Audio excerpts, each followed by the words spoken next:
Hi guys, Arthur here from Homeowner DIY. Guys, this is your quick tip of the week. So what I'm going to do is I'm going to change this string line trimmer head to this Stihl cutting head. Now this is on a Stihl FS131, I believe. For Stihl, it's all going to be the same no matter what model number that you have. But this is a quick and simple job that you can do on your own. So what we'll do now is material and tools. Alright guys, this is the materials and tools list for this job. So first of all, our cutting head. So Stihl and all the model numbers that this is going to work for. So this is an SF131 that I'm specifically installing this on. Now this comes separately. You have a cone nut and then you have a nut. What size is this nut? I don't know. It fits the key.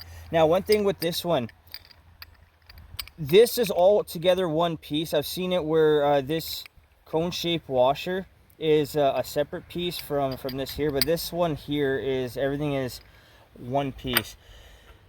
You have your key, so this is going to be stock with Stihl. You have your two ends. I don't know what sizes these are because it doesn't say, and then you have a flathead screwdriver end as well. I'm going to use a nail. You can use a small screwdriver to lock the head in place, but I'm going to use a nail on this one. Guys, this is the materials and tools list for this job, so let's change out these heads. Alright, the first thing, there's two tabs on either end, and this is typical for a trimmer head like this. So pull that off. Pull the next part off as well. So this portion here, this is going to be a typical trimmer line. Guys, check out the description for the one video that I did about replacing your trimmer line. Alright, this is the lock button here, so you can put your screwdriver into it. As you spin the head, this will eventually fall down and lock in, but make sure that you're pushing the nail in as you're spinning it so it locks itself into place. Now what we'll do is we'll look at the other side. So this is what it looks like on the bottom. Now you're not going to put anything into here. So the way this thing rotates, by looking at this here, it goes clockwise. You see the cutter down here, which means it'll rotate like this, and then it'll catch the cutter on this side. So that is an easy way to figure out the direction of rotation for this thing. Now for this blade, it doesn't matter which way you put it on because it's bladed on both sides, but for directional blades, this is something you're going to need to know, the direction of turn. Alright, push the nail down, give this a turn. There you go, it just locked into place and now it's not going to turn.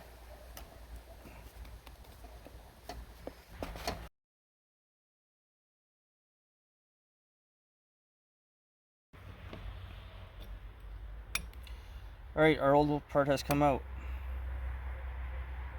Alright, this is a spline portion, this is a threaded portion. Now for the Stihl, they come with this raised washer. It also has a spline portion that goes onto here. So you're going to put this back on. Make sure it goes all the way down. Now we'll grab the blade. Put the blade on. Grab the nuts. So it says loosen counterclockwise. Just as a nice little reminder. And then we'll grab our nut here. And remember, it's reverse threads. My force of habit. Alright, when you have the bolt hand tight, once again, we're going to grab our nail. We're going to lock the head. So just turn it by hand until it locks. And now with our key,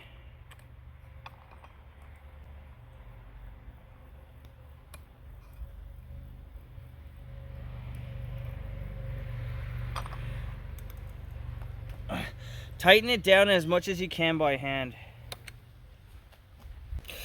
Alright, once you've tightened it down, give it a spin by hand. Make sure that you don't cut yourself because it is a brand new blade.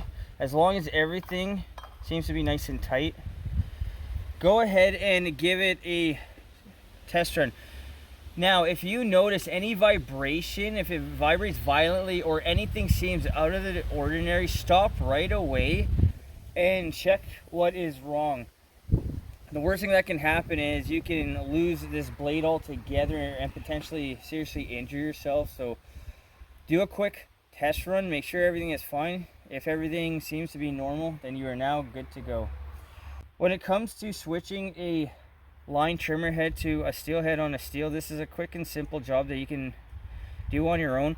If you don't have a chainsaw key, which in my opinion, this is actually off a chainsaw here, it's not off a trimmer. If you don't have a chainsaw key, make sure that you have a socket set, and then test which socket that you need for this nut here, because I don't know what it actually is because it doesn't say anywhere on this stuff. But guys, this is a quick and simple thing that you can definitely do on your own with minimal tools. Guys, that is your quick tip of the week.